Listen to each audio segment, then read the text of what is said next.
This interview is for information only and should not be considered as investment advice or a recommendation to buy shares in the company featured. Welcome to this Stock Box interview.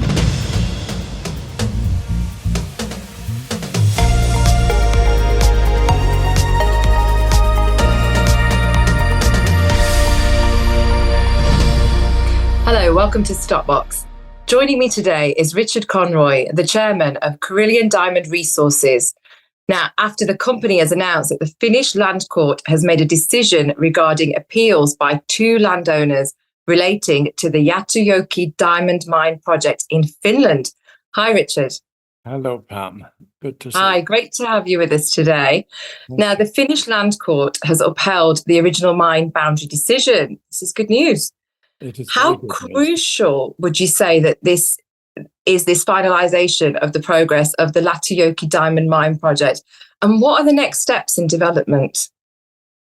Well, it's very crucial. It's very important because you absolutely have to have your mine boundaries outlined, and now this is a legal decision on the outline of the mine boundaries.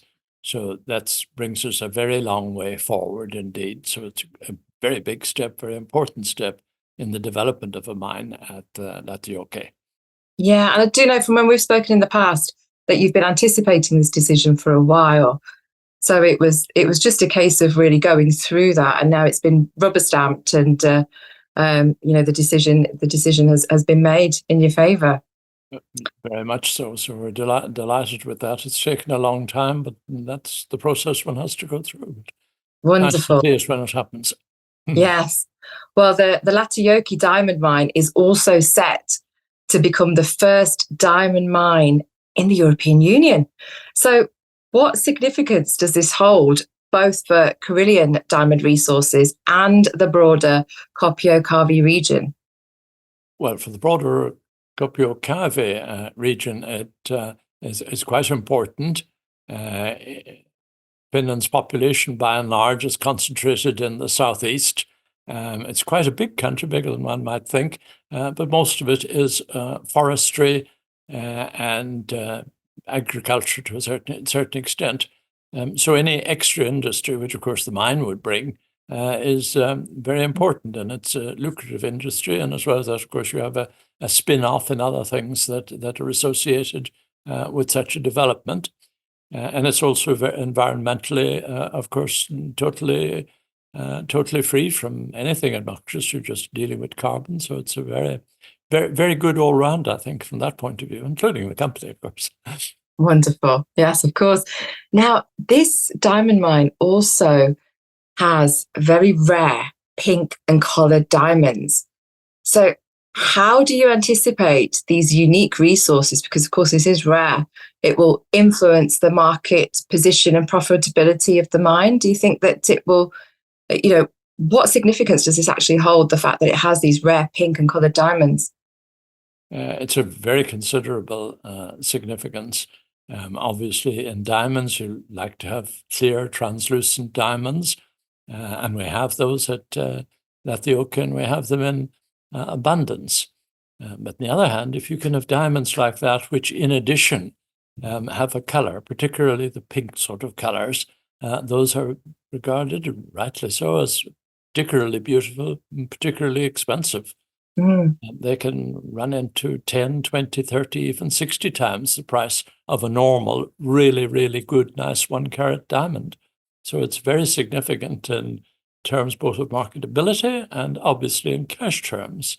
The Rio Tinto mine down in Western Australia, Argyle mine there, it had 5% of coloured diamonds, and yet they provided over 50% of the revenue of the mine. So it's a very major factor indeed. We're delighted to see these, and we'll be looking forward to doing a bit more work as we prepare for the mine to see the exact proportions of them. Yes. But we know they're quite significant. So what would be the next steps when it comes to this mine? The next step will be proceeding with some of the technical work. We still, by the way, have to finalise with two landowners the actual compensation. Yes. But that should be decided upon very, very, very soon. But now, once we have our mine boundaries, we can begin to sit down with the technical people and the developers and begin to work out the precise parameters of the mine. So it's a major step forward. And until now, of course, we couldn't go forward with that work until these things were decided. So we're very, very pleased. Yeah. So you're working out the actual boundaries, and then when do you actually get to the stage? Do you have any idea of timeframes right now of knowing the proportion of the coloured diamonds in the mine? We'll probably do some further drill holes or collections of diamonds ourselves, because at the time that this work was done, which was quite a long time ago, the price and appreciation of colored diamonds was nowhere near the significance that it is today. Yes. So, for example, whether we have 3% or 5% of the pink diamonds in financial terms might be very significant indeed. And also some of the other colored diamonds, like blue stones, are very, very attractive and very, very nice indeed. So obviously, from point of view of the financials, it will be important for us to see if we can get as close as one can at this stage to the actual percentages. But the main thing is we know that they're in quite significant percentages. Wonderful. Well, we look forward to hearing more on that. But as we step into Q4, what are your plans for Karelian? Do you have quite an extensive work program ahead in terms of other business developments as well? Oh, yes, and indeed, we've been making remarkable progress in our exploration there. One of our first reasons for going into Finland was that in Karelian geology, you have two of the largest diamond mines in the world. People sometimes don't realize that. But the Lomonosova pipe and the Grib pipe are, one is second largest in the world, and I think the other is fifth largest. The geology that we're looking at here in Finland is identical, but it's been very challenging. We've been doing geophysics, geology, airborne work, and a whole lot of work over the past number of years. But now, we first of all got to the very exciting stage at which we discovered a green diamond. And in diamond exploration, people look for what they call indicator minerals. Well, I can tell you the best indicator mineral of the lot is an actual diamond itself. You're getting there. And we've been following that up to find its source, and we think we're getting pretty close to that.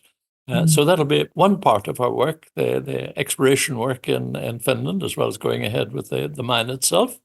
And then we've also, in Northern Ireland, found, and this is at a very, very early stage, but it's certainly quite exciting, the possibility that there may be one or more major copper, metal, platinum group metals in that part of the world. So this would be very nice indeed, but it's at a very early stage as yet. Yeah, well, wonderful. Well, it sounds like you've got a very busy few months ahead, but very good news today. And of course, as you mentioned, it is the first diamond mine in the European Union. So very big congratulations from us. And we look forward to speaking to you soon and continuing to follow your journey here at Stockbox. Look forward to that. Thank you, Pam. If you enjoyed this interview, then give us a thumbs up, a like or a retweet. Subscribe to us on YouTube or follow us on Twitter and hit that notification bell to be the first to know when we release new content. There's loads of great content on our website too, across all our programs at stockboxmedia.com. Thank you for watching.